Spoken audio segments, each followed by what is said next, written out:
আসসালামু আলাইকুম বন্ধুরা, আশা করি সকলে অনেক ভালো আছেন। আজকে আপনাদের এই ভিডিওর মাধ্যমে দেখাবো কিভাবে আপনার একটি নরমাল ফটোর ব্যাকগ্রাউন্ড চেঞ্জ করে ইচ্ছামতো ব্যাকগ্রাউন্ড বসাবেন এবং কেউ বুঝতেও পারবে না যে আপনি এটি ব্যাকগ্রাউন্ড ডিলিট করে নতুন ব্যাকগ্রাউন্ড বসিয়েছেন। তো চলুন কথা না বাড়িয়ে মোবাইল স্ক্রিনে চলে যাই। সর্বপ্রথম আমরা চলে যাব ক্রোম ব্রাউজারে।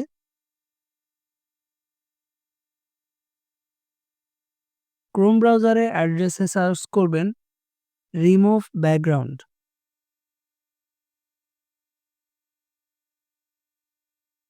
তারপর রিমুভ ব্যাকগ্রাউন্ড নামের একটি ওয়েবসাইট দেখতে পাচ্ছেন, এটিতে ক্লিক করবেন। ক্লিক করার পর আপলোড ইমেজে ক্লিক করবেন।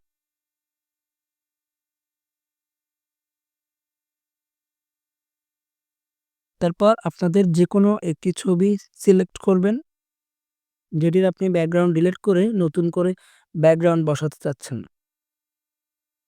তো আমি একটি ছবি নামিয়ে রেখেছি। এই ছবিটির ব্যাকগ্রাউন্ড চেঞ্জ করে আপনাদের এখন দেখাবো।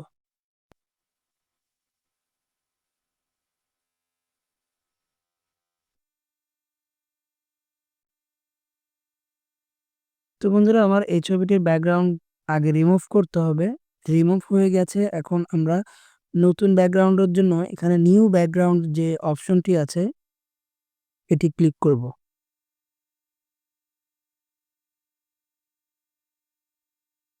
এখন আমরা আমাদের ইচ্ছামতো ব্যাকগ্রাউন্ড এখান থেকে সিলেক্ট করতে পারবো।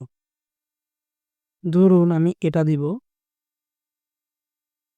আমি ইচ্ছা করলে যেকোনো ছবি আমার ব্যাকগ্রাউন্ডে বসাতে পারি।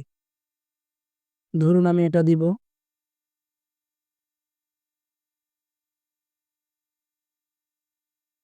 তো আপনারা ইচ্ছামতো এখান থেকে ব্যাকগ্রাউন্ড চেঞ্জ করে বসাতে পারবেন।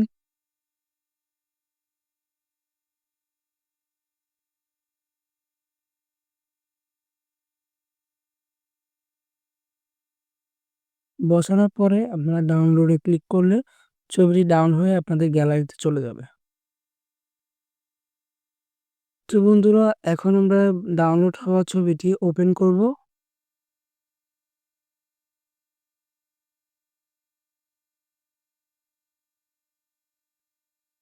এটা হচ্ছে আমার ব্যাকগ্রাউন্ড এডিট করা যে ছবিটি সেটি, এবং এর আগে আমি যেটি ডাউনলোড করেছি গুগল থেকে, এটি হচ্ছে ওই ছবিটি।